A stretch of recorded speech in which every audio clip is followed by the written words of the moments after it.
మానవ జాతి నీచమా? ఎంత మాట, ఎంత మాట!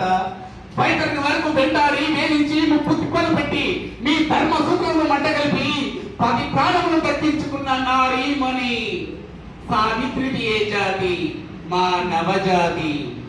తన భక్తితో సాక్షాత్ పరమశివుడే ప్రత్యక్షం గావించి మీ భాషను సైతం గట్టిపోచగా నుంచి ప్రాణహరులైన మిమ్మల్నే ప్రాణ భయంతో పరుగులెత్తించిన పసివాడు మార్కండేయుడే జాతి, మా నవజాతి.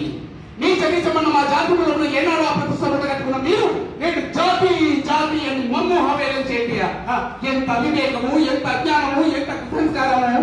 నేటి నుంచి దేవుడు అధికుడు, నరుడు అదముడు అన్నటువంటి కీర్చభావమును కూకటి వేలతో సైతం పెకిలించి వేసగా మొక్కులు పొందే ముక్కోటి దేవతలు, దిక్కునెళ్ళే అష్టదిక్పాలకులు, మంగళించే పంచభూతములు సైతం జయహో నరుడా అని హర్షించే విధముగా ఈ సింహాసనమును అధిష్ఠించగా స్వర్గమన్నే రక్త ఖచ్చితాంతో ఈ సభా మందిరమున అఖిల సేవాదక్ష పరివార సమూహ మధ్యమున భూతుల పరిరక్షణ ధర్మానులేములైన ఈ రౌరవమున సర్వదా శతద శతదా శాశ్వత పాప పంకిలమైన కుల మత జాతి రూపమును సమూలంగా శాశ్వతంగా ప్రక్షాళన గావించదా.